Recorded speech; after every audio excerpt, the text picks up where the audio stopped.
இந்த தமிழ்நாட்டையும் சினிமாவையும் நம்ம என்னைக்கும் பிரிச்சு பார்க்கவே முடியாது.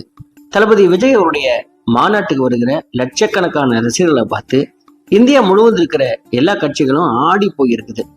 அது மட்டும் இல்லாம 70 வயசானாலும் சூப்பர் ஸ்டார் ரஜினிகாந்தோடைய படங்களுக்கு கிடைக்கிற வரவேற்பு, நடக்கிற பிசினஸ் இதெல்லாம் பார்த்துட்டு சினிமா தொழில மட்டும்தான் இந்த மாதிரியான மேஜிக் நடக்கும் அப்படின்னு எல்லா பண முதலாளிகள் இந்த இண்டஸ்ட்ரிக்குள்ள வர்றதுக்கு ஆசைப்படுறதும் காலங்காலமா நடக்கிற ஒண்ணு.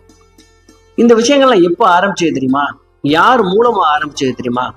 அதுக்கு ஒற்றையால் பாகவதர் அப்படிங்கிற அந்த மனிதர்கிட்ட தான் இந்த விஷயங்கள் எல்லாமே ஆரம்பிச்சது.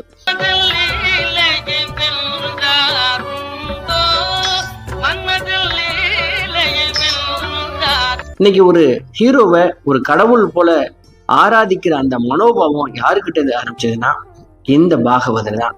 இந்த பாகவதருடைய வாழ்க்கையில செல்வத்துல புரண்டு இருக்கிறார்.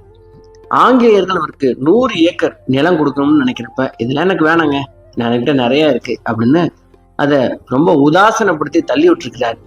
தங்க தட்டுல சாப்பாடு, 100 கிலோ வெள்ளியில இவருக்கு ஊஞ்சல் செய்து அதுலதான் இலைப்பாடுறது, இவர் ஓய்வு எடுக்கிறதுக்காக சொகுசு பங்களாக்கள் அப்படின்னு செல்வத்துல புரண்டு இருக்கிறாரு. அப்படி உச்சத்துல போன அவருக்கு வீழ்ச்சிக்கு ஒரு விஷயம் காரணமா இருக்கிறது. அப்படி பாகவதருடைய வாழ்க்கையில் நடந்த எல்லா விஷயத்தையும் இந்த வீடியோ நம்ம பார்க்கலாம்.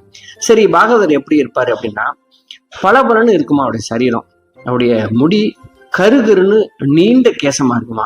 அவருடைய என்ன மாதிரியான ட்ரெஸ் போடுவார்னா, பட்டு சட்டை, பட்டு அங்கவஸ்திரம், பட்டு வேஷ்டி, ஜவ்வாது புட்டு வச்சு வைர கடுக்கன், 10 விரல்லையும் தங்க மோதிரம், இந்த குரல் கணீர்னு இருக்குமா. இவருடைய மொத்த உருவம் ஏலிசை மன்னர்னு கூப்பிடுற அளவுக்கு ஒரு முடிசூடா மன்னராக வாழ்ந்தவர் தான் தியாகராஜ பாகவதர்.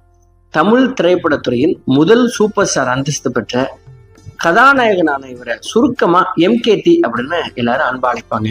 இவர் 1910ஆம் ஆண்டு மார்ச் 1ஆம் தேதி மாயவரத்துல விஸ்வகர்மா குடும்பத்துல, அதாவது ஆசாரி அந்த குடும்பத்துல கிருஷ்ணமூர்த்தி மாணிக்கத்தம்மாள் தம்பதியருக்கு மகனாக பிறந்திருக்கிறார்.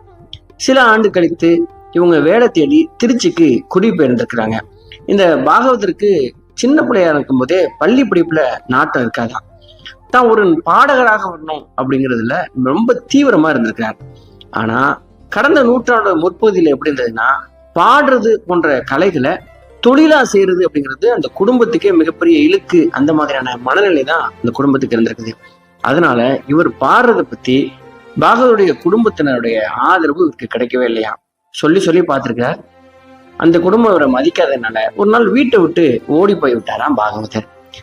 சில வருடங்கள்